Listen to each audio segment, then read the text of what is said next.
কার্যক্রম নিষিদ্ধ থাকা আওয়ামী লীগের লকডাউন কর্মসূচি ঘিরে সকাল থেকেই সরব রাজনৈতিক দল, ছাত্র সংগঠন সহ বিভিন্ন সামাজিক সংগঠনের নেতাকর্মীরা। রাজধানীর বিভিন্ন পয়েন্টে বিক্ষোভ ও অবস্থান কর্মসূচি পালন করেছে বিএনপি, জামাত, এনসিপি সহ সমমনা দলগুলো। ফ্যাসিবাদের উত্থান ঠেকাতে ঐক্যের সুর তাদের কণ্ঠে। রাজধানীর বিভিন্ন পয়েন্টে রাজনৈতিক দলগুলোর কর্মসূচি নিয়ে সহকর্মী আর.কে. রেজার প্রতিবেদন।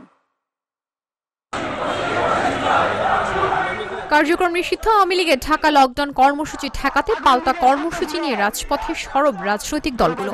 মূলধারার রাজনৈতিক দলগুলোর পাশাপাশি মাঠে নেমেছে বিভিন্ন ছাত্র সংগঠন সহ রাজনৈতিক দলগুলোর বিভিন্ন ভ্রাতৃপ্রতিম সংগঠন।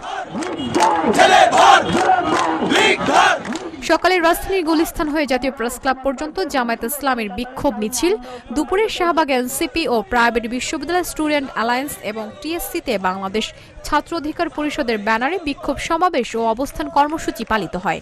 যে যার মতো করে এই গণহত্যাকারীদের ষড়যন্ত্রকে প্রতিহত করুন এবং আইনের হাতে এদেরকে তুলে দিন।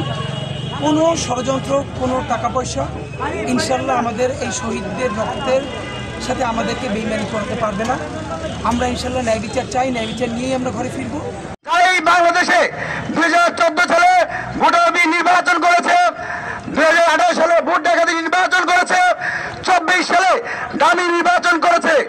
একই সাথে 2024 সালের জুলাই ছাত্র নাগরিক অভ্যুত্থানে 2000 মানুষকে শহীদ করেছে।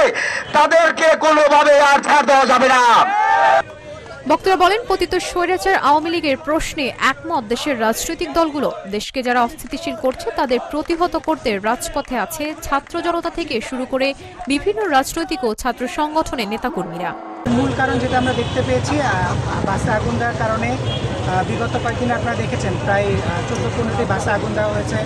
ককটেলবাজির কারণে শিক্ষার্থীদের মধ্যে, জনগণের মাঝখানে আতঙ্ক সৃষ্টি হয়েছে।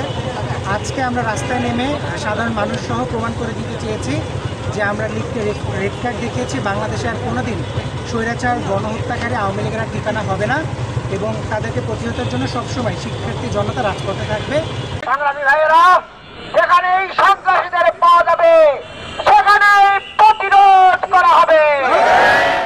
জুলাই গণঅভ্যুত্থানের সময় মানবতা বিরোধী অপরাধের ঘটনায় বিগত সরকারের প্রধানমন্ত্রী শেখ হাসিনা, সাবেক স্বরাষ্ট্রমন্ত্রী আসাদুজ্জামান খান কামাল সহ জড়িতদের বিরুদ্ধে মামলার রায়ের দিনক্ষণ ঘোষণাকে ঘিরে উত্তপ্ত হয়ে ওঠে রাজনীতির মাঠ।